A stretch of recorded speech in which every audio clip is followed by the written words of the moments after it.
Paz e graça para você ligado nessa emissora. Iniciamos agora o seu programa de reflexão, entrevistas e debates de todas as noites.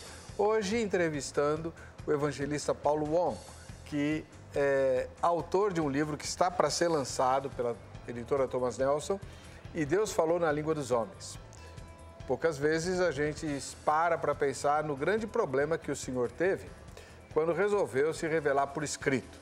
Qual idioma usar e como redigir a Bíblia, de sorte que este livro possa transmitir a mesma mensagem de maneira absolutamente fiel, reta, possa ser entendida essa mensagem de forma igual por todos os homens, de todas as culturas e todas as épocas. Pode até parecer uma tarefa fácil, mas ela não é não. Nós, aqui no Brasil, passamos um pouco já de 500 anos só da descoberta da nossa nação e do primeiro documento redigido em terras brasileiras, a Carta de Pero Vaz e Caminha, em português, o nosso idioma. Mas quando nós olhamos para aquele documento, ele parece coisa de outro planeta. Imagina Deus tendo que escrever para todas as culturas, para todas as gerações, para todos os homens de todas as partes e épocas do planeta Terra. Não é mole não, hein? Está no ar, vejam só.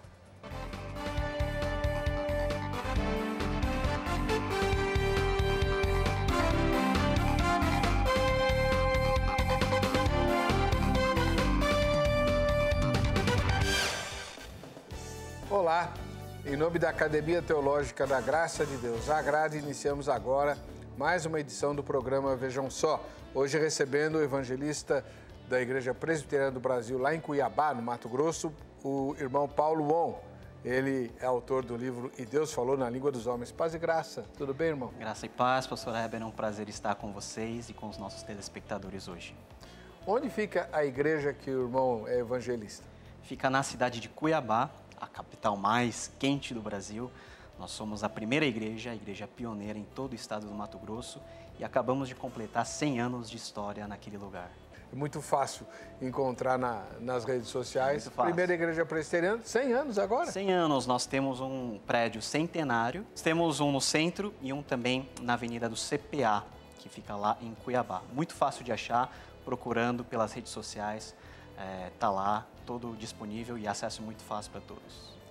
Lembrando, o irmão Paulo Wong está em processo de ordenação, de origem coreana, né? Embora tenha nascido aqui no Brasil.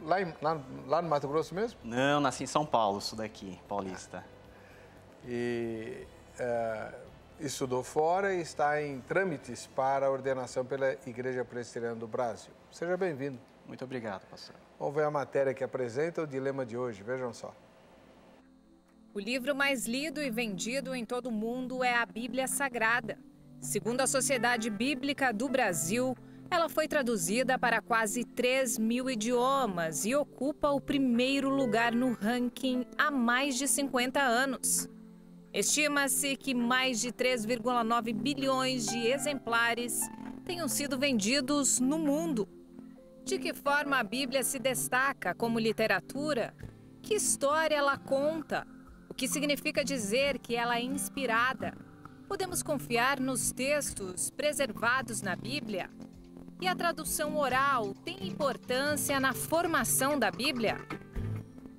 A Bíblia é um dos maiores milagres da providência divina, o registro da revelação do Criador às suas criaturas. E Deus não apenas se revelou, como se fez entender. Ele optou por falar nossa língua, por se ajustar às limitações de gramática, vocabulário e compreensão dos seres humanos. Como a palavra eterna rompeu os céus, desceu aos corações, traduziu-se em hebraico, grego, latim e depois em português e outras línguas modernas, chegando a ser linguagem digital, facilmente acessível em nossos celulares. Tudo isso e muito mais será tema da entrevista do Vejam Só de hoje. O reverendo Paulo Wong, autor do livro E Deus Falou na Língua dos Homens. Fique ligado, nosso bate-papo está apenas começando. É isso aí, Muito legal a matéria, apresentando inclusive a capa do livro, que ainda não... O livro em si ainda não foi lançado, não está pronto, né? Mas muito bonita a arte. Com certeza. Foi o senhor mesmo que elaborou? Não, foi um trabalho aí do pessoal da arte e design da editora Thomas Nelson Brasil, que fez um trabalho aí excelente para tentar comunicar na capa a mensagem de todo o livro. Bom, irmão, o que levou o irmão a se interessar por esse assunto, né? A língua de Deus? Na verdade, a história começa muito cedo, né? Até na minha adolescência, quando eu tive um contato com um professor, um pastor muito querido, chamado Valdomiro, e nas aulas de escola bíblica dominical ele falava sobre a importância da Bíblia, e ele chegou a entrar em pormenores sobre que linguagem foi escrito, como foi escrito, e aquilo foi despertando uma paixão em mim em relação ao texto sagrado. Então, eu tive a oportunidade de estudar, né, aqui no Seminário Teológico Servo de Cristo. Fiz meu mestrado na Universidade de Edimburgo, na Escócia, me especializando no texto do Novo Testamento, particularmente. E, ao voltar para o Brasil, com a missão de ministrar uma aula sobre introdução à Bíblia, a gente começou a compilar todo um material que pudesse dar essa visão geral, não somente algo panorâmico da Bíblia, mas contar a história, né, da grande façanha de Deus e do grande milagre, que é o milagre da revelação e da revelação em forma escrita. Quando foi que o irmão voltou da Escócia? Foi em 2016. Ah, tá. O seu curso é no Servo de Cristo. Hoje o senhor dá aula lá? Eu dou aula no Servo de Cristo. Qual é a matéria? Eu dou aula de introdução à Bíblia, né, mundo do Antigo Testamento, mundo do Novo Testamento. Seja muito bem-vindo, irmão, porque vários colegas nossos têm dúvidas a respeito de como a Bíblia é, né? A gente fala bastante, a palavra de Deus, inerrante e tal, mas quando a gente vai para o texto mesmo, nós nos deparamos com várias passagens que a gente pensa assim, poxa, isso não precisava estar aqui, né? Por exemplo, as genealogias. Tirando uma ou outra que é mais assim significativa, tal, a maioria, as genealogias e crônicas, por exemplo, são absolutamente dispensáveis. Por que o Espírito Santo ia perder tempo, né, fazendo todas essas revelações e tal? O que é exatamente, irmão, o processo de inspiração? O processo de inspiração envolve a atividade de revelação de Deus. Então, nós sabemos que Deus é um ser transcendente, a linguagem de Deus é uma linguagem que, por definição, nós, seres humanos, não temos capacidade de entender, porque Ele é Deus infinito e nós somos seres finitos e ainda mais pecadores. Então, nós temos muitas barreiras que nos impedem de nos comunicarmos com Deus e de nós ouvirmos a voz de Deus numa clareza assim, que a gente possa compreender os seus desígnios. Agora, aprove a Deus, diante de todo esse cenário, Ele falar na nossa língua, dentro das nossas condições, dentro de nossos contextos históricos, por meio de pessoas físicas, por meio de línguas conhecidas, utilizando-se de elementos da cultura e do contexto da época, para trazer a nós a sua mensagem de uma maneira aproximada, de forma que nós possamos entender aquilo que Ele quer comunicar, o seu propósito redentivo, o seu propósito para a humanidade. Então, é um dos maiores milagres que nós temos, que muitas vezes quando nós abrimos a Bíblia, nós não nos damos conta de que lá está o fruto de um processo que demorou mais de 1000 anos, envolvendo mais de 40 pessoas e que atravessou séculos de uma maneira totalmente confiável e intacta para comunicar a nós hoje a mesma verdade que os nossos pais ouviram e que os heróis bíblicos também tiveram contato. Bonito. Agora, quando a gente fala em inspiração, muita gente associa com uma ideia muito assim difundida no Brasil por causa do espiritismo kardecista, né? De uma transmissão, quase que o espírito toma a mão da pessoa, né? Uhum. Inspiração não é psicografia, ou é? Inspiração não é psicografia. Aliás, nós temos várias hipóteses e várias formas de nós entendermos a inspiração, ou seja, como que Deus usou seres humanos para comunicar e registrar sua palavra.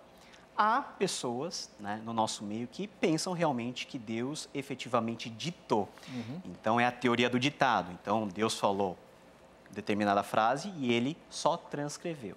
Mas a forma que os evangélicos e os protestantes, e até dentro das tradições mais amplas cristãs, como os católicos e os ortodoxos entendem, é aquilo que nós chamamos de inspiração plenária verbal. Ou seja, Deus falou com os autores bíblicos, inspirou a sua mensagem, mas usou também a instrumentalidade de cada um deles, usando o limite semântico que cada um tinha, as barreiras linguísticas, o contexto, as linguagens, a cultura. Então, efetivamente, é uma forma onde nós cremos em que a palavra de Deus perfeita se acomodou às nossas necessidades para que nós pudéssemos entender. Senão, nós não entenderíamos aquilo que Deus queria comunicar conosco. E qual foi o propósito de Deus vou usar a expressão, né? Elaborar a Bíblia? O propósito de Deus é se fazer conhecido ao ser humano, uma vez que por nossas próprias capacidades nós somos inabilitados e é impossível nós termos um conhecimento pleno de Deus.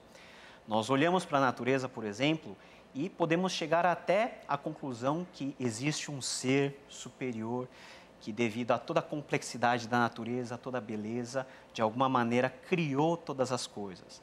Mas a conclusão que nós podemos chegar por essa revelação geral, que os teólogos chamam, ela é uma revelação que é limitada, porque não resolve o nosso problema do pecado, não nos dá senso de direção quanto ao nosso propósito, quanto ao objetivo principal do ser humano ter sido criado, que é gozar de um relacionamento eterno e redentivo com Deus.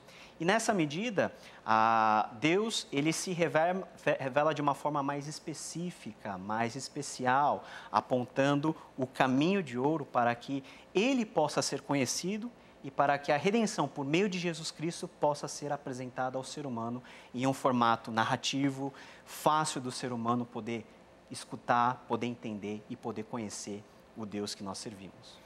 Então vamos aproveitar que a gente tem um mestre aqui, né, um professor, e tirar várias dúvidas, que a maneira muito didática que o irmão usa é bastante apreciada por todos nós. Vou fazer uma pergunta que me instiga, já compartilhei isso com várias vezes aqui no programa. Uma das tarefas que me cabe como profissional é revisar textos, fazer aquilo que a gente chama de copy desk. Né? E eu sempre disse para Deus, o copy desk do senhor é péssimo, muito ruim. Se o objetivo de Deus era esse que o senhor descreveu, era mais fácil ele fazer uma linguagem direta e não ficar contando um monte de história. Ele conta um monte de história, começando com a de Adão, né, terminando com a da Nova Jerusalém. Não, seja claro, eu sou Deus, eu criei todas as coisas, eu fiz você para essa finalidade, não quero que você pratique tal coisa, porque o teu primeiro exemplar falhou lá no jardim. Não era mais fácil? Ou então, melhor ainda, vamos fazer um compêndio por ordem alfabética. Então, quando o homem quiser saber vontade de Deus, ele vai na letra V, vontade de Deus. Pronto, está tudo revelado ali bonitinho. Não é mais fácil? Eu acho que é mais fácil. E se eu fosse Deus, talvez, com a nossa mentalidade mais cartesiana, racionalista, a gente teria feito mais ou menos isso. Mas a forma de Deus se revelar não é uma forma dos nossos dias, né? Nós temos aí 2000 anos, se nós contarmos o último livro que foi redigido, que foi Apocalipse, e se nós contarmos os livros mais antigos, nós vamos para 3000 anos. E a mentalidade dos antigos não era a mentalidade nossa, racionalista, cartesiana, sistemática. Era uma sociedade onde as pessoas literalmente gostavam e apreciavam a arte de contar história. A narrativa era um elemento fundamental para que as verdades a respeito do mundo fossem comunicadas, a história das famílias, a história de toda a geração, de toda a nação. E isso explica porque a Bíblia, na sua maior parte, é composta de pequenas narrativas. Mas o grande fato e o fato mais interessante é que cada narrativa compõe uma peça de quebra-cabeça, que quando juntada corretamente, forma e apresenta para nós um grande quadro, que é o quadro da história redentiva de Deus, é aquilo que nós chamamos de o grande cenário. Calvino usava a expressão o teatro da glória de Deus. Então, dentro desse teatro todo, existem cenas, que são cenas que pode parecer, a uma primeira leitura, desconexa uma da outra, mas que, quando analisadas em um contexto mais amplo, em uma perspectiva maior, nós entendemos que há um senso de continuidade que começa com a criação, aí nós temos o drama, que é a crise principal com a queda, nós temos todo o processo que leva ao clímax, a encarnação, a morte e a ressurreição de Jesus, e nós ainda hoje vivemos esse drama das Escrituras e esse drama da redenção, até o dia em que o Senhor Jesus finalmente colocar o ponto final na história e nós formos alçados a uma outra condição, a um outro status. Ele está falando do arrebatamento e da segunda vinda. Isso. É isso? Tá bom. Irmão, antes de a gente começar a falar especificamente sobre questões da exegese e tudo mais, que são suas especialidades, existem muitas dúvidas e elas estão se tornando populares agora no Brasil com o crescimento dos evangélicos, com a proliferação assim até estonteante, tanto de igrejas quanto de escolas bíblicas, né? Então começa a se popularizar coisas que antigamente só os pastores sabiam, tal. Por exemplo, as teorias ligadas à formação do Pentateuco, a teoria documental. Como é que o senhor se posiciona em relação a isso? O senhor é mais conservador ou tende mais ao liberalismo? Uma pergunta interessante. Eu parto do pressuposto de que a posição conservadora é a posição que é a mais razoável, pelo menos na minha maneira de enxergar, sobre a composição de todo o texto. É lógico que existem várias formas e várias hipóteses, algumas delas aproveitáveis, que explicam a questão da redação posterior, né, como um livro, por exemplo, o Pentateuco, que teve a sua origem na tradição de Moisés, veio passando pelos tempos, veio se adequando, e num período pós-exílico ele toma uma forma final. Nós temos essa possibilidade de admitir processos de edição, processos de aprimoramento, por exemplo, de linguagem. Porque se você perceber que nós estamos lidando com um intervalo de séculos, a língua também vai se aperfeiçoando. Então, algo que as pessoas entendiam há 5 séculos, hoje as pessoas não entendem mais.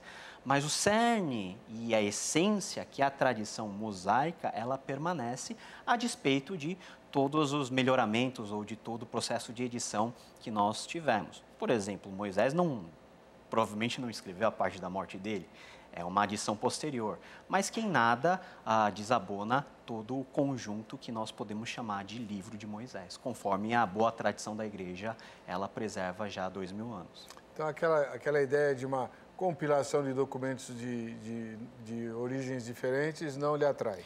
Não me atrai porque até hoje, né, depois de quase 200 anos, quando Wellhausen ele veiculou essa ideia, nós não temos um consenso definido dentro da academia e várias outras teorias mais complexas, né, que se baseiam nessa teoria das fontes inicial, elas tiveram um nascimento e tiveram uma morte muito prematura. Por quê? São coisas muito difíceis de você mensurar, dado que, em primeiro lugar, nós não temos os documentos autógrafos, nós não temos o documento que Moisés escreveu. E outra, são parâmetros que, de alguma forma, são anacrônicos ao tempo e às circunstâncias que foram redigidas. Então, hoje nós escrevemos qualquer coisa com uma preocupação estética, formal, né? Quando você publica um livro, você passa por vários processos de revisão, processos esses que nós não tínhamos na realidade da antiguidade. Então, o padrão de escrita é diferente e o propósito também do texto é um propósito muito mais teológico do que algo geometricamente ou milimetricamente ajustado para não ter nenhum tipo de disformidade ou destoar da sua estética final. E Deus participando de todo esse processo, gerindo esse processo, embora com essas características humanas? Deus não somente geriu o processo, mas, como a própria palavra diz, toda a Escritura é inspirada por Deus, desde o momento onde Ele escolhe pessoas para esse fim, passando por todo o processo de redação inicial e também mantendo o texto na sua transmissão por séculos e mais séculos até chegar no dia de hoje. Então, com certeza, Deus não se cansa de zelar pela qualidade daquilo que um dia ele revelou aos autores bíblicos. Deus fala hebraico? Deus fala hebraico, Deus fala coreano, Deus fala português. Ah, tá. Não, você entendeu a minha pergunta. Deus que escolheu o idioma original da Bíblia? Com certeza foi Deus que escolheu esse idioma, porque essa revelação está atrelada à própria escolha do Abraão. Abraão, um ser semita, né, arameu, que provavelmente desenvolveu essa língua semítica, não inventou, mas passou a falar. Na verdade, o hebraico tem vários estágios, né, de progressão e de desenvolvimento histórico, mas calhou de ser a língua do povo escolhido de Deus e passou a ser a língua da própria revelação, pelo menos em grande parte do Antigo Testamento. E Deus escolheu também o grego. E Deus escolheu o grego, e a história do grego é muito interessante porque todo o período intertestamental parece que foi meticulosamente preparado por Deus para que o mundo todo pudesse ter acesso a essa língua, porque ela se tornou a língua franca. E a partir do momento em que Cristo vem e o Evangelho é pregado, em um curtíssimo espaço de tempo, o Evangelho chega a todas as porções do mundo mediterrâneo. Então, com certeza, Deus também preparou isso. Então, ó, já Deus escolheu o hebraico e Deus escolheu o grego. Agora você vai responder a nossa pergunta de todas as noites, que eu tinha esquecido de fazer e que está publicada lá no nosso Instagram. Você acha fundamental o conhecimento das línguas originais, né, hebraico e grego, para uma boa interpretação do texto bíblico? A pergunta é você, seja você quem for, tá? Pastor ou não pastor, leigo, leiga, tanto faz. Você acha fundamental conhecer as línguas originais da Bíblia, conhecer hebraico, conhecer grego, para que a interpretação do texto bíblico seja boa? Sim ou não, a gente vai mensurar o resultado parcial dessa enquete ao final dessa gravação, dessa edição do programa, né? E o resultado vai diferir do que você vai aferir quando o programa for ao ar, porque a enquete continua aberta até que o programa seja exibido, tá bom? Como é que o senhor responde a pergunta? Com certeza é importante. Eu diria que é fundamental, pelo menos aquelas pessoas que lidam o texto com mais proximidade, pastores, professores, teólogos a nível geral, ter o conhecimento das línguas originais, porque é o conhecimento mais primário que nós temos da Bíblia. Então, a partir do conhecimento das línguas originais, nós podemos construir toda a teologia. E nós podemos ver vários casos onde a incompreensão de determinados contextos, a incompreensão exegética que leva a uma incompreensão hermenêutica, pode gerar danos não somente na teologia produzida, mas lá na frente também a nível da vida coletiva, da comunidade. Quando não se entende o texto na sua profundidade, há uma possibilidade, uma probabilidade maior de você não saber lidar com essa revelação e ensinar de uma forma não tão adequada quanto você poderia com esse tipo de conhecimento. Mas no passado isso com certeza aconteceu e é muito fácil lembrar vários exemplos. Mas hoje em dia acho que isso não tem mais como acontecer. Ou tem? O Dr. D.A. Carson escreveu um clássico, né? A Exegese de Suas Falácias, publicado pela Edições Vida Nova, onde ele torce meio um pouquinho o nariz para esse rigor exegético todo. O que o senhor pensa dele? Olha, do livro. O livro é ótimo, né? O Carson é um dos eruditos conservadores de maior destaque que nós temos na atualidade. Junto com o livro do Carson, o livro do Gordon Fee também é um livro que se transformou em literatura obrigatória dentro dos seminários. Hoje nós estamos muito melhor do que antigamente, né? Há 10, 15 anos atrás, por exemplo, eu sou jovenzinho, mas eu posso falar de um contexto de 10, 15 anos atrás, nós tínhamos falta de bibliografia, de comentário. Hoje nós temos não somente livros que nos ajudam e que nos dão referência, mas também nós temos softwares bíblicos que apresentam todo o texto, em todas as línguas originais, apresentando tradução, apresentando variantes. Então, hoje nós não temos desculpa em não conhecermos, porque a riqueza e a variedade de ferramentas auxilia o aluno nessa empreitada. E eu tenho também notado muito interesse também por parte de teólogos e de jovens estudantes da Bíblia em se aprofundar nas línguas originais. A língua original, ela é essencial para a salvação? Não, não é. Mas ela ajuda em muito na tarefa daquele que é chamado por Deus para ensinar a ter um ensinamento mais refinado e que, no final das contas, vai glorificar Deus e vai edificar melhor a Igreja de Cristo. Bom, então se é assim, por que o senhor gosta do livro das falácias? A exegese não tem falácia? Tem muita falácia, porque as pessoas, quando elas pegam o texto, e isso daí é quase batata, né? É quase certo disso acontecer. Pega o texto e dissocia do contexto. Então você pensa palavras, e você pega essas palavras soltas e vai procurar num léxico, por exemplo, grego e hebraico, e você se apega ao que está no léxico, para do léxico chegar a uma conclusão hermenêutica. Quando não é assim. Não é assim na língua portuguesa, não é assim na língua hebraica, na língua grega, em nenhum lugar. A palavra e o sentido da palavra é determinado pela sua significância, pela sua semântica, aquilo que está no dicionário, mas também dentro do contexto. O contexto que vai ditar qual que é a função daquela palavra. Então não adianta nós pegarmos o dicionário a falarmos, ágape, por exemplo, é a falácia mais famosa. Ágape é amor de Deus e ponto final. Não pode ser usado com o ser humano como sujeito. Bom, vamos com calma, porque na Bíblia temos ocorrência desse verbo, agapau, partilhado por seres humanos. Né? Então, dependendo do contexto, pode ser um amor divino, dependendo do outro contexto, é um amor humano, mas um amor puro, leal, né? Um amor de fidelidade. Então, o contexto é algo que nós não podemos deixar para trás, é algo que tem que ir colado com a exegese. Por isso que o conhecimento do texto é importante, mas o conhecimento da cultura da época também é importante. E nós estamos muito bem munidos de instrumentais, de bibliografia, de obras de referência que nos ajudam nessa área. Acho que um bom exemplo do que o irmão mencionou é o nome de Deus no Antigo Testamento. Né?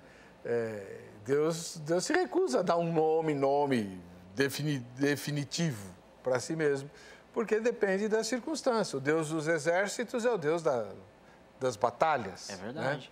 Né? O Altíssimo é aquele que não se mistura com as questiúnculas desse mundo e por aí vai. Né?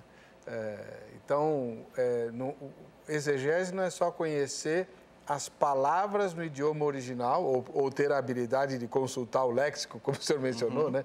Muitas vezes a gente chama isso de exegese. Exegese vai muito além disso. Vai muito além. É você compreender, por exemplo, qual é a teologia que está lá dentro. Está muito ligado com a interpretação bíblica. Né? Então, a exegese e a interpretação bíblica são as duas perninhas que conduzem a uma boa leitura bíblica. Então, você não fica só nas minúcias. Né? Tem gente que faz exegese tentando procurar pelo em casca de ovo. E quem procura sempre acha alguma coisinha lá de novidade para falar. Temos que ter noção da teologia do autor, de como esse verso ou essa palavra se encaixa em toda a teologia geral bíblica. Então, é um conhecimento muito mais holístico do que peculiar ou específico. Irmão, qual é a versão bíblica em português que o senhor aprecia mais? Porque hoje a gente tem uma miríade. Tem uma miríade, e graças a Deus por isso.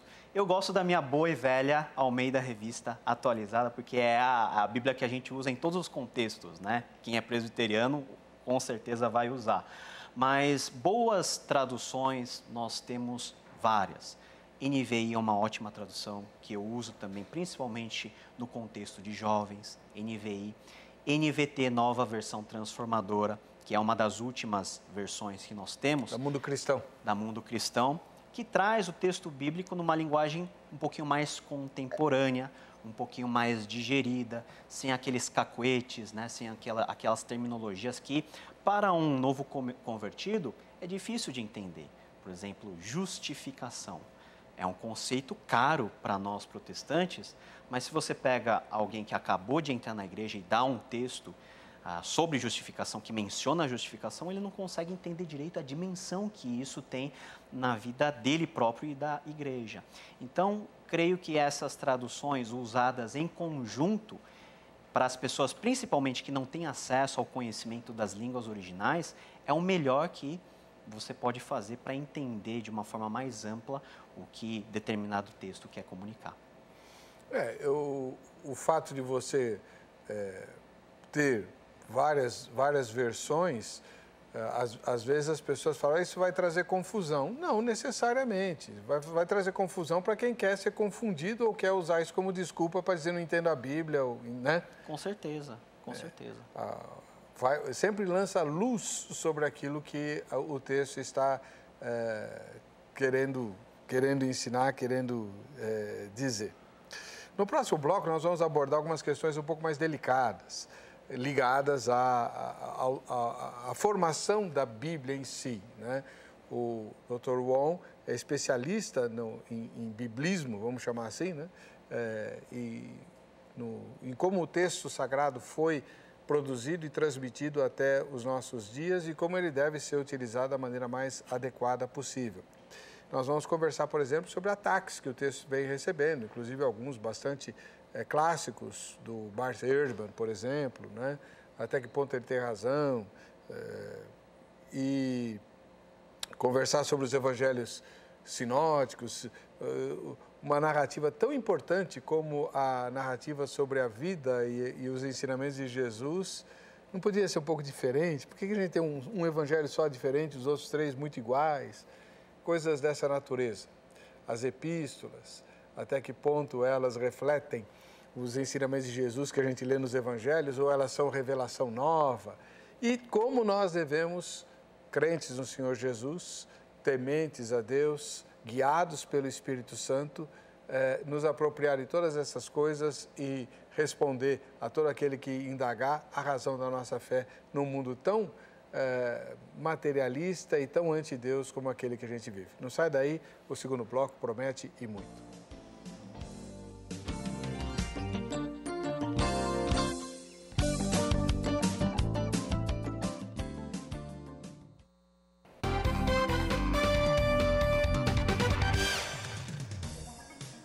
Estamos de volta com o programa Vejam Só, fazendo um intervalinho na nossa entrevista tão útil de hoje, para falar com você e de você, né?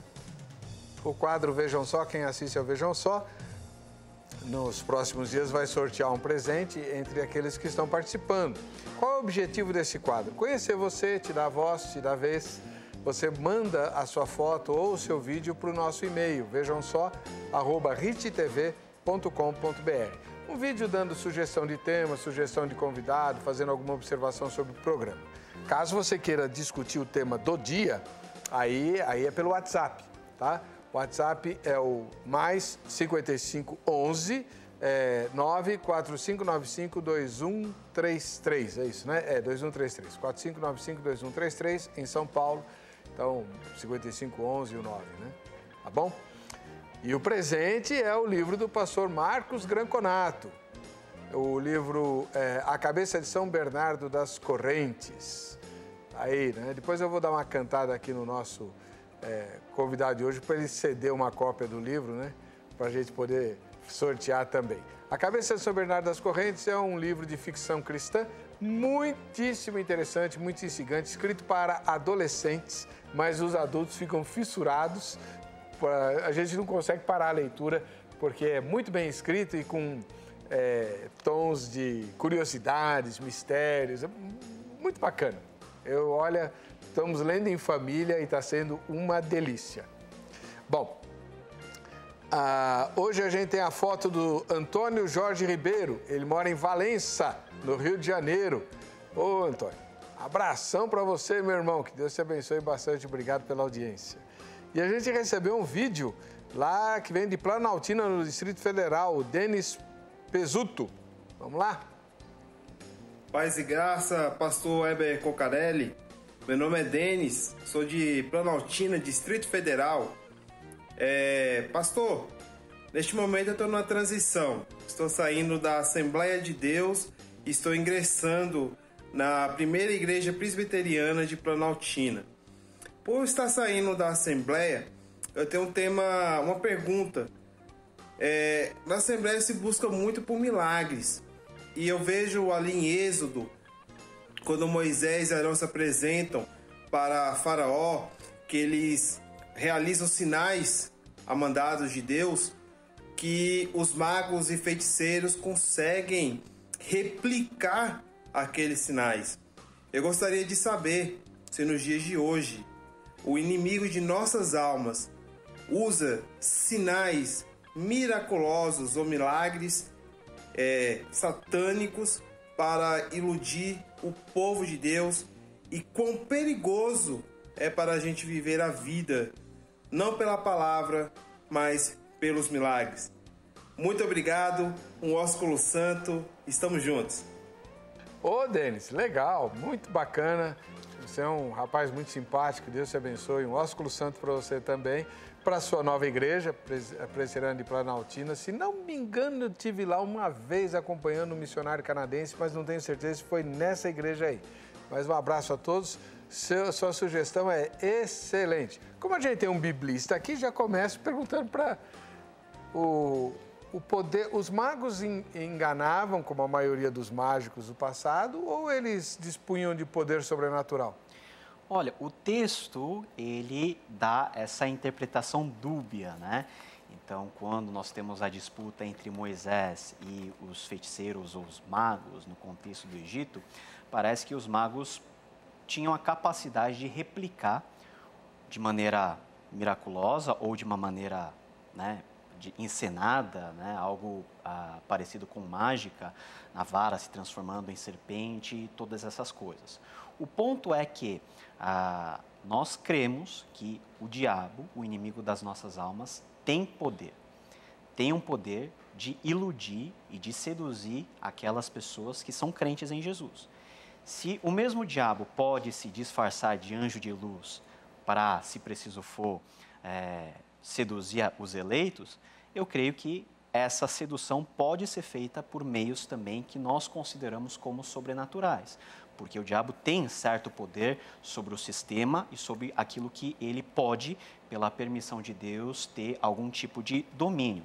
Então, eu já ouvi muitos testemunhos, principalmente em contextos onde o evangelho estava entrando, né, desbravamento de novos campos missionários, onde efetivamente tem um certo tipo de magia ou de poder demoníaco que é muito forte, mas que esse poder sempre é necessariamente quebrado pela presença do Evangelho que irradia a luz sobre essas situações.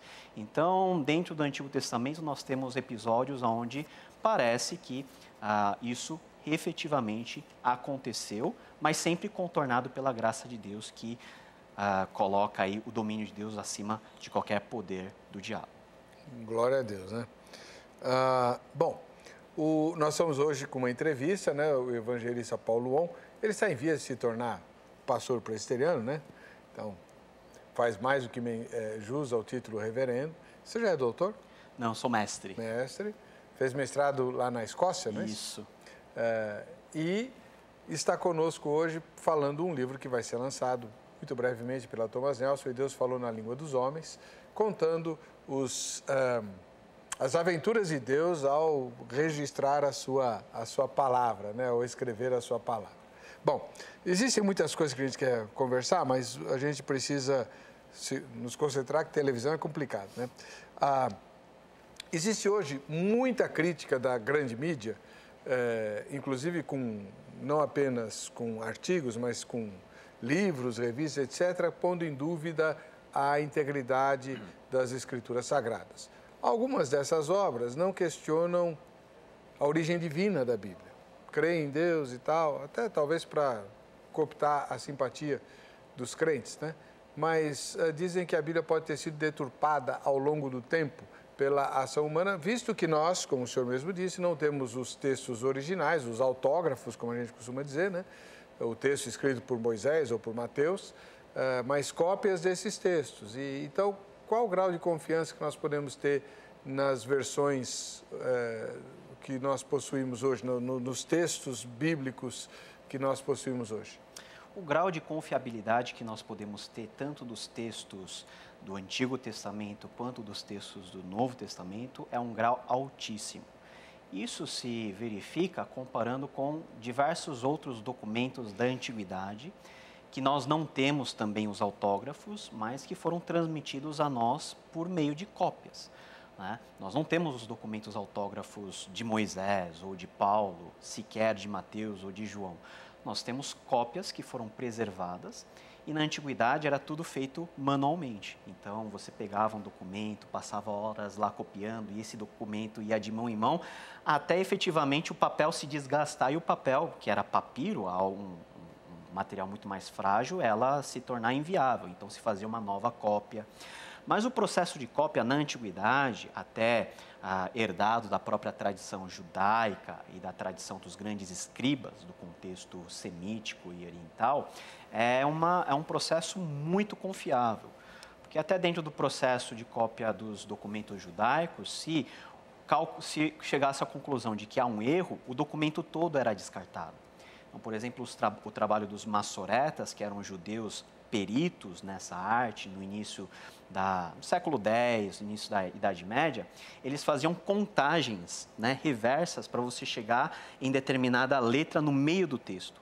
E se você não chegava nessa contagem, o texto todo era de alguma maneira descartado, porque em algum lugar comeu-se uma bola, ficou de fora uma letra ou entrou outra letra. Então, tudo isso acontece.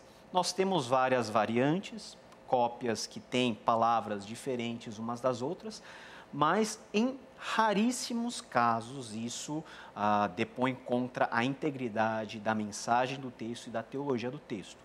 Em termos científicos até, nós podemos dizer que os documentos, por exemplo, do Novo Testamento, são os documentos mais bem preservados, que mais têm cópias. Nós temos milhares de cópias de fragmentos do Novo Testamento e que dentro dessa miríade toda, dificilmente nós achamos um erro ou algum tipo de corrupção que nós chamamos. Geralmente são variantes que acabam se complementando, é o uso de um sinônimo ou é a supressão de uma palavra que ela é deduzida dentro do seu contexto, mas nada que jogue por terra a integridade do texto bíblico com palavra de Deus revelada. Lembrando que quando o Dr. Wong fala sobre texto, ele está falando do texto em grego, né? Isso. Aquilo que a gente chamaria de manuscrito. Isso.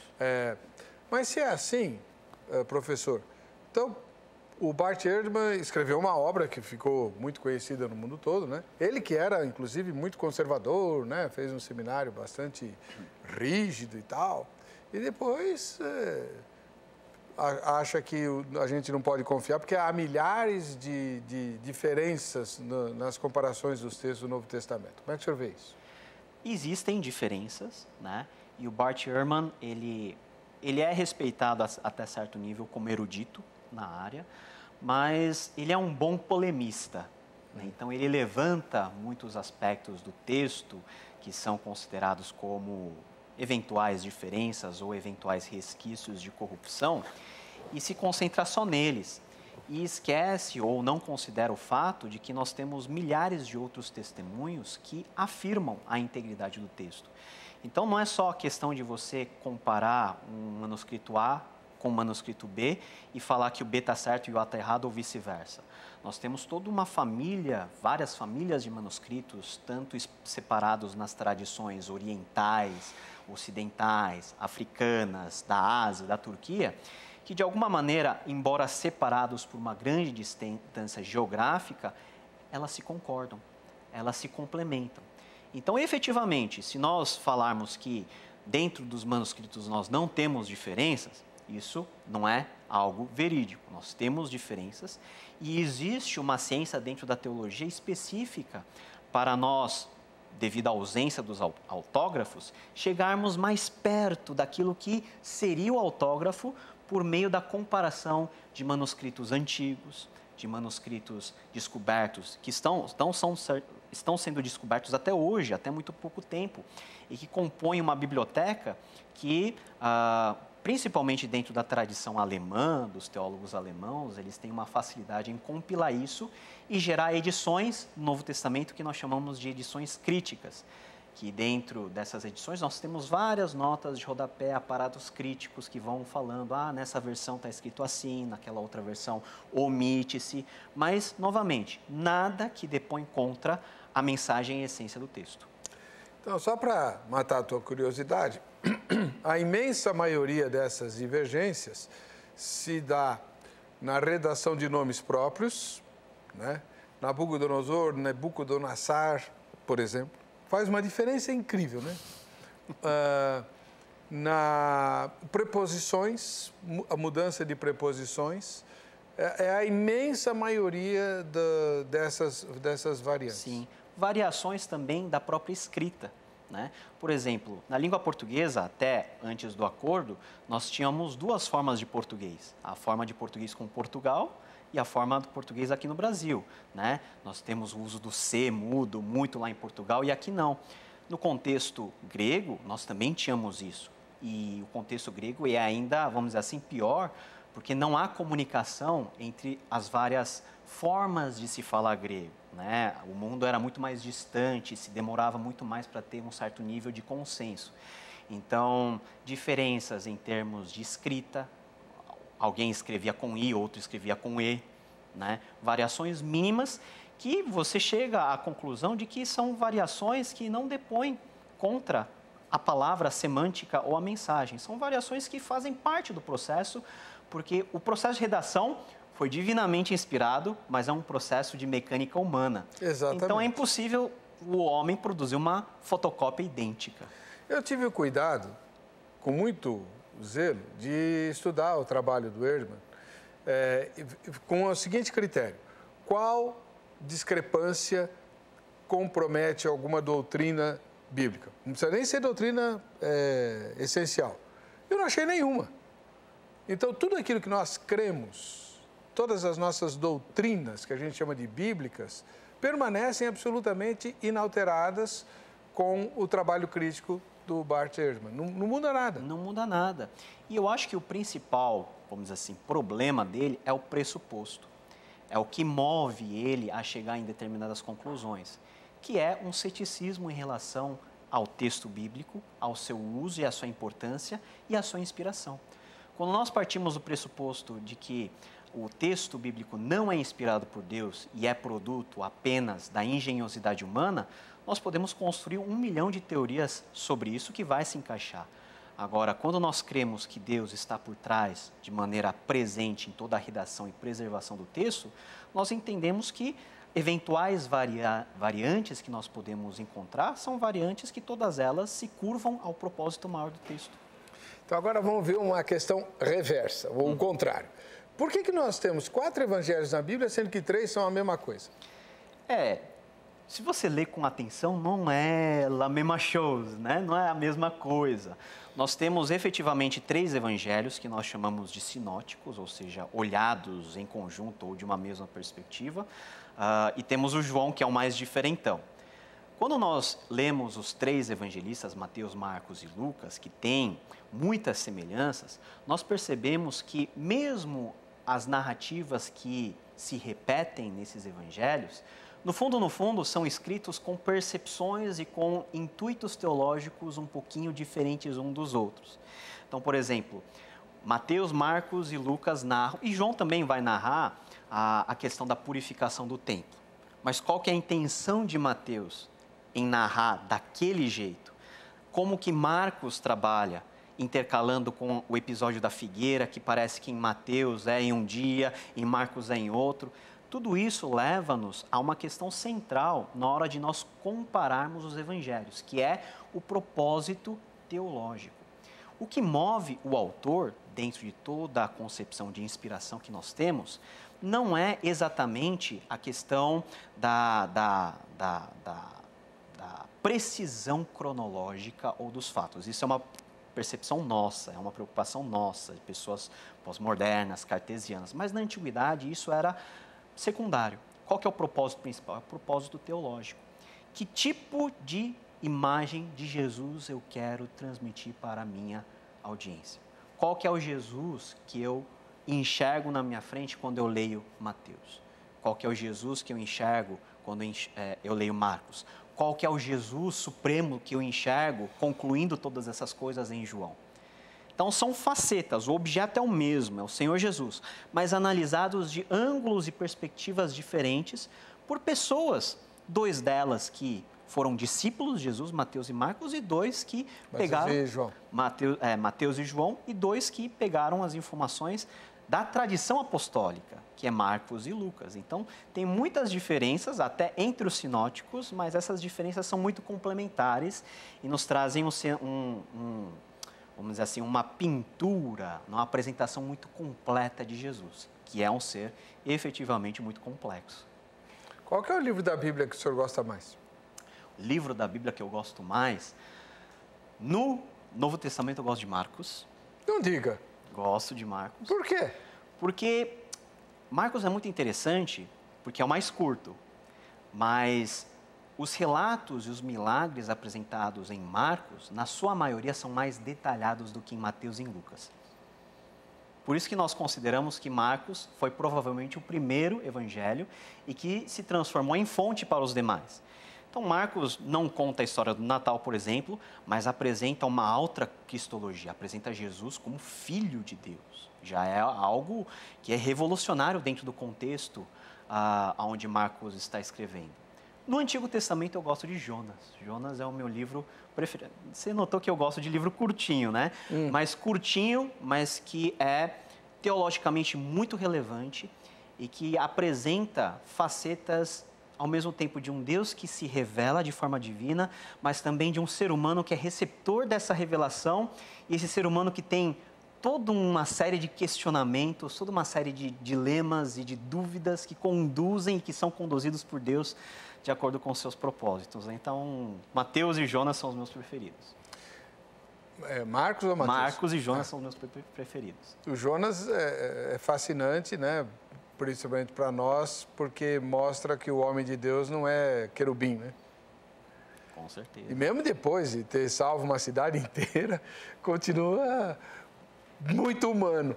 Bom, e qual é o propósito de Marcos quando escreve o Evangelho, já que o senhor falou que cada um tinha um propósito? Qual que é o viés que ele apresenta? O propósito de Marcos está muito bem explicado no primeiro versículo. Esse é o Evangelho de Jesus Cristo, Filho de Deus. Então, é apresentar para os seus destinatários que esse Jesus que veio não é apenas um mestre e nem tampouco um profeta. Ele é o Senhor de todas as coisas, é o Filho de Deus. E uma das cenas, uma das narrativas que eu acho que ilustra muito bem é a narrativa onde Jesus está com seus discípulos em Marcos capítulo 4, dentro do barco, e vem a tempestade. E o barco quase afunda, e nós temos um paralelo muito interessante com o Jonas, que acontece, né? Mas, ao final de tudo, Jesus elegantemente se levanta do seu sono, como se nada tivesse acontecido, vai para a proa do barco e fala: aquieta-se. E tudo, como num passe de mágica, fica silencioso. Mas o grande milagre, para mim, não é esse. O grande milagre é o que os discípulos, eles cochicham entre si, perguntando: quem é esse que até o mar lhe obedece? Eu acho que é a pergunta que a Bíblia toda nos leva a fazer. Quem é esse? Quem é esse Jesus que morreu por mim? Quem é esse Jesus que se encarnou? Quem é esse Jesus que ressuscitou ao terceiro dia? E a resposta para essa pergunta nos é apresentada muito bem pelos evangelhos. E a partir desse momento, naquele momento, em Marcos capítulo 4, os discípulos têm a ficha cai. Esse cara que está aqui não pode ser um mero profeta. Ele tem que ser alguém minimamente divino, porque só Deus pode parar e domar as forças da natureza. Só Deus pode trazer ordem ao caos, que foi justamente o que Jesus fez. O epílogo de Marcos foi escrito por ele? O epílogo de Marcos tem muita dúvida. Eu não tenho uma posição fechada, porque nós não temos um consenso. Mas eu estou muito inclinado a considerar que o epílogo longo, o final longo de Marcos, é algo posterior. Porque se nós terminarmos Marcos naquele epílogo curto, ficaria muito estranho, porque termina com as mulheres com medo, né? Termina meio que em suspense. O epílogo longo, né, ele dá um arremate final. em toda a narrativa de Marcos e foi fonte também para os demais evangelistas também fazerem o seu arremate. Mas eu acho que Marcos ele termina no epílogo mais curto. Mas nós temos aí muitas controvérsias em relação a esse final. Bom, vamos lá. Até que ponto as epístolas trazem inovação? Ou elas refletem de forma bastante direta o ensinamento de Jesus nos evangelhos que nós temos? As epístolas foram escritas dentro de um contexto onde as histórias de Jesus já eram conhecidas em todas as igrejas da Ásia Menor, né, de todo o mundo mediterrâneo, aonde Paulo passou, aonde Pedro passou, mas eu creio que as epístolas são escritas com um propósito muito mais pastoral. Nenhuma epístola do Novo Testamento nasceu por iniciativa dos seus próprios autores. Todas elas nascem por crises que estão acontecendo em determinadas igrejas. Igreja de Éfeso, igreja em Corinto. A igreja de Corinto estava quase que se desfazendo de tanta confusão que tinha lá. E Paulo, como não poderia estar lá, em loco, porque as distâncias eram muito grandes, demorava muito tempo, muito dinheiro para estar em todas as igrejas que ele, de alguma maneira, pastoreava, ele se usa de um artifício literário muito utilizado na época, que são as cartas. As cartas, no contexto do Novo Testamento, elas são a própria presença dos autores no meio daquelas igrejas. Então, é diferente das cartas. Hoje a gente já não recebe mais carta, mas antigamente, quando a gente recebia, era algo pessoal. As cartas, dentro do contexto do Novo Testamento, eram lidas em público, como se Paulo estivesse falando naquele instante e instruindo e dando direcionamento sobre problemas pontuais. Então, a ênfase, de um lado dos evangelhos, é apresentar Jesus Cristo como Filho de Deus, como Ser divino, como segunda pessoa da Trindade. A ênfase das epístolas é muito mais pastoral. É o cuidado dos apóstolos, dos escritores, como pastores, em ensinar e direcionar as igrejas que estão nos seus primeiros passos de vida, né, os seus primeiros anos, a não cometerem certos erros, fugirem de certas heresias, estabelecer algumas doutrinas. Por exemplo, Romanos é um livro extremamente doutrinário, mas isso sempre no contexto pastoral, de ensinar as igrejas como nós lidamos com o Evangelho e como nós vivemos esse Evangelho de Jesus no dia a dia. Muito legal. O senhor falou que o Marcos é o seu livro predileto, né? E das epístolas, qual é? Eu gosto muito de Gálatas. Gálatas. Porque se eu falar Romanos, todo mundo gosta de Romanos. Mas eu não. Não? Muito complicado. Romanos é disparado, talvez porque é o maior e o mais teológico, né? Minha carta predileta é 2 Timóteo. 2 Timóteo. Eu me emociono quando leio. 2 Timóteo muito pessoal, né? Muito escrita com o coração. De tom de despedida de Paulo. Tom de despedida de Paulo, né? Eu gosto muito de Gálatas, porque Gálatas, ele mostra um Paulo que ele se desfaz de toda a sua tradição, aquilo que ele considera como um esterco, como aquilo que não vale a pena, para instruir a igreja a um novo rumo, que é baseado num Cristo que cumpriu toda a lei e que nele nós temos uma nova vida. Não somos mais nós que vivemos para nós mesmos, mas nós morremos para Cristo para que Ele viva em nós. Então, eu acho que eu acho que das cartas de Paulo é uma das mais fortes, mais contundentes, mas que apresenta uma revelação muito clara e consistente sobre a pessoa de Jesus. Teria sido a primeira carta que Paulo escreveu? Eu creio que a primeira carta que Paulo escreveu está mais lá para os Tessalonicenses. 1 Tessalonicenses, escrita mais ou menos em meados da década de 50, creio eu ter sido a primeira carta de Paulo. Mas é que ele não faz menção ao Concílio de Jerusalém? Pois é. Em Gálatas. Será que foi realmente... Teria sido algo legal, né? Não ele mencionar, porque é o contexto da própria carta. É. E, aliás, esse é um tipo de referencial muito importante na hora de você datar os livros, né? Por exemplo, um livro faz referência à destruição do templo? Se fizesse, seria de 70 para fora. Se não faz, É antes. É antes. Então, esses períodos, essas marcações cronológicas são muito importantes para aquela pessoa que estuda a Bíblia, para entender aonde Paulo está na linha cronológica quando está escrevendo as suas cartas e as epístolas. E o Apocalipse, professor? Apocalipse é um livro muito interessante e nós lemos Apocalipse, na verdade, com um certo temor, porque diz respeito a um futuro que nós estamos para experimentar, mas nós esquecemos que Apocalipse também, devido ao seu formato em muita parte epistolar, é um livro que foi escrito para atender uma demanda muito pontual das igrejas, por exemplo, das 7 igrejas, que eram demandas relacionadas à perseguição, à apostasia espiritual, à frieza espiritual.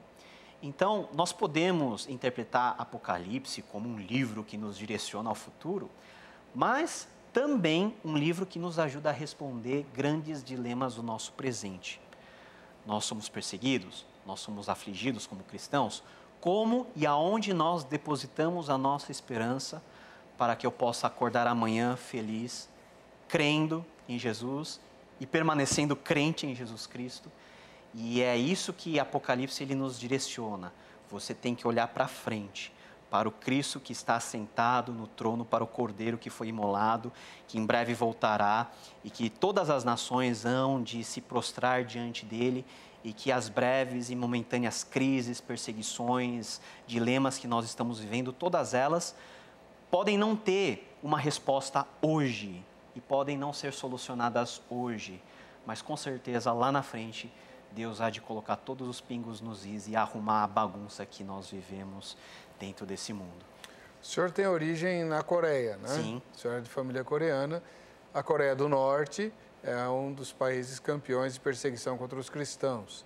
É possível crer que existe Igreja de Jesus lá? Existe Igreja de Jesus lá.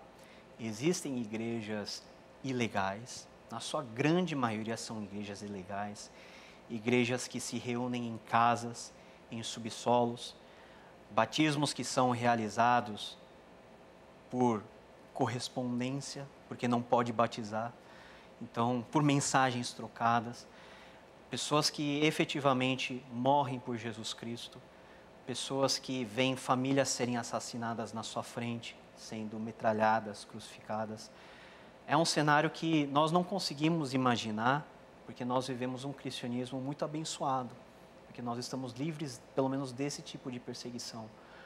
Mas são irmãos que, na sua anonimidade, com certeza, quando nós chegarmos na glória, nós vamos ver lá na frente recebendo um prêmio digno de todo o esforço, de toda a esperança que, mais uma vez, eles depositam nesse Cristo. E muitos deles não têm Bíblia completa. Muitas vezes eles trocam páginas de Bíblia, tem que memorizar, e Deus há de, com certeza, no tempo do fim, limpar a lágrima de todos esses irmãos. Como é que o senhor, assim, explicar a fidelidade dessas pessoas com tão pouca oportunidade de se aprofundar na fé e uma fé tão leniente como a nossa, com tantas oportunidades? Eu não queria estar na pele de Jesus para julgar, porque misericórdia. É verdade. Isso para você ver que a qualidade da nossa piedade não está necessariamente atrelada ao grau de conhecimento que nós temos da teologia. Nós podemos ser grandes teólogos, mas com sérios riscos de ir para o inferno, porque nós compreendemos a ideia, mas nós não temos o Cristo, o originador de todas essas coisas, vivendo dentro dos nossos corações. Quantas vezes nas nossas andanças, no nosso contato pastoral, nós encontramos irmãos humildes, semi-analfabetos, que sabem o texto bíblico de cor, mas que lidam com aquela verdade de forma tão contundente, de uma forma tão sábia, que faz qualquer teólogo ficar no chinelo. Porque o conhecimento teológico tem um viés muito grande de tornar o nosso coração orgulhoso, de nós substituirmos a nossa dependência de Deus aos pés da cruz em oração pelos compêndios de teologia que nós compramos e lemos. Mas esses irmãos que, embora não tenham acesso à teologia, mas que vivem o cristianismo real, são pessoas que, esse sim, tiveram um encontro pessoal com Jesus Cristo. E nenhum conhecimento pode ser substituído por esse encontro pessoal, que faz com que as pessoas fiquem firmes, mesmo com ameaças de morte. Olha que bonito. Vamos lá. O Cândido publicou o seguinte no nosso Instagram. Conhecer a língua, a cultura e o comportamento das palavras é essencial. Comentando a nossa enquete, né? O Márcio escreveu: se já traduziram o texto, não tem por que eu ficar indo atrás e traduzir novamente. É uma pergunta interessante, professor. Uma pergunta interessante, e a pergunta que eu mais ouço é o seguinte: qual que é a melhor tradução? Né? Todo mundo, por nós temos várias traduções de diversos tipos, nós temos a dúvida de qual escolher. E eu costumo responder o seguinte: a melhor tradução é aquela que você lê e entende. Porque nós temos traduções mais formais, que demandam de um conhecimento até do português. O problema não é nem hebraico e nem grego, é português mesmo, é de interpretação. E as nossas versões clássicas são versões cujo português é muito elevado. Mas se você pega uma versão, por exemplo, mais contemporânea, como a NVI e NVT, se você entendeu, ótimo, isso vai acrescentar na sua fé. E o ouvinte e o nosso telespectador pode ter a certeza que todas as traduções que nós temos à disposição foram feitas por um time de eruditos de ponta no nosso país. Então, nós podemos até ter alguma ou outra diferença entre as versões, que, na minha opinião, só enriquece a discussão do texto bíblico do que criar algum tipo de celeuma em determinar se uma tradução é melhor do que a outra. Na verdade, depende muito, depende do que você tem costume de ler, depende do seu nível de aprendizado, depende do que você consegue ler e entender, e a melhor versão é aquela que você pega, lê e ouve Deus falando.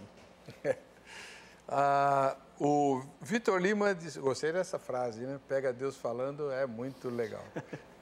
A melhor versão é aquela que você lê e ouve Deus falando. E ouve Deus falando. Amém. Glória a Deus. Essa frase é muito bonita. Vitor Lima escreveu: não para leigos e crentes comuns, mas para teólogos e estudiosos com toda a certeza. Por quê? Para evitar determinados equívocos que aconteceram no passado, eu vou citar um exemplo bem simples, bastante simples mesmo, que até pouco tempo atrás ainda permanecia, mas que graças a Deus mudou, justamente pela luz que o conhecimento da teologia e do biblicismo trouxe.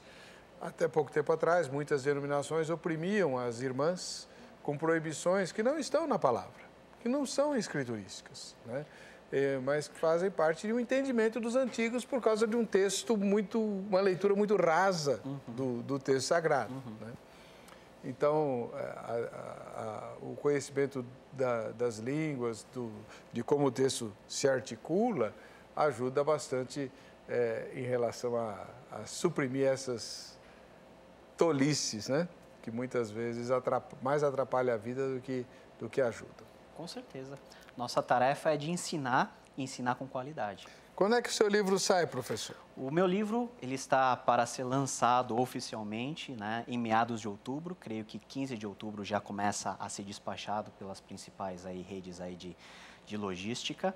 Já está em pré-venda, tanto na sua versão física como na versão em Kindle, né?